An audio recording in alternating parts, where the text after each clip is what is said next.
సమాజంలో జరిగే సంఘటనలను వార్తలుగా రాయడం వేరు. అదే సమాజపు వాస్తవాలను, సామాన్యుడి ఆవేదనను వెండితెరపై దృశ్యకావ్యంగా మలచడం వేరు. పాత్రికేయ దృక్పథంతో సినీ ప్రయాణాన్ని ప్రారంభించి, కలం బలాన్ని, కెమెరా భావాన్ని మేళవించి, తెలుగు సినిమా కథనానికి సరికొత్త అర్థాన్ని చెప్పిన నిబద్ధతగల రచయిత, దర్శకులు శ్రీ సునీల్ కుమార్ రెడ్డి గారు. దాదాపు 27 చిత్రాలకు పైగా కథ, మాటలు, స్క్రీన్ప్లే అందించి దర్శకత్వం వహించిన ఘనమైన ప్రస్థానం ఆయనది.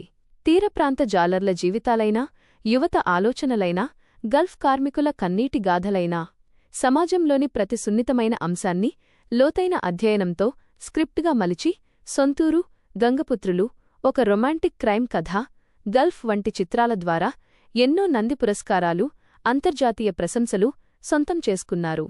ఆయన రాసేవన్నీ సమాజహితాన్ని కోరే కథలే అయినప్పటికీ, ప్రేక్షకులను విశేషంగా మెప్పిస్తూ, నిర్మాతకు ఎటువంటి నష్టం కలగకుండా పక్కా బడ్జెట్ ప్రణాళికతో బాధ్యతాయుతంగా సినిమాలు నిర్మించడం ఆయన ప్రత్యేక శైలి.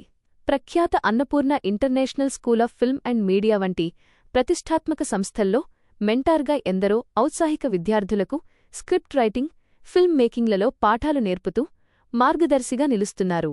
ఎన్ని విజయాలు సాధించినా, నిరాడంబరత ఎంత ఎదిగినా అందరితో కలిసిపోయే వినమ్రత ఆయన సహజ గుణం. Vizag short film makers association మరియు అల్లూరి సీతారామరాజు విజ్ఞాన కేంద్రం సంయుక్త ఆధ్వర్యంలో జరుగుతున్న ఈ 3 రోజుల ఫిల్మ్ స్క్రిప్ట్ రైటింగ్ వర్క్షాప్లో నేటి 3వ రోజు తుది సెషన్కి ముఖ్య అధ్యాపకులుగా విచ్చేసిన మన ప్రియతమ దర్శకులు శ్రీ సునీల్ కుమార్ రెడ్డి గారికి హృదయపూర్వక సుస్వాగతం.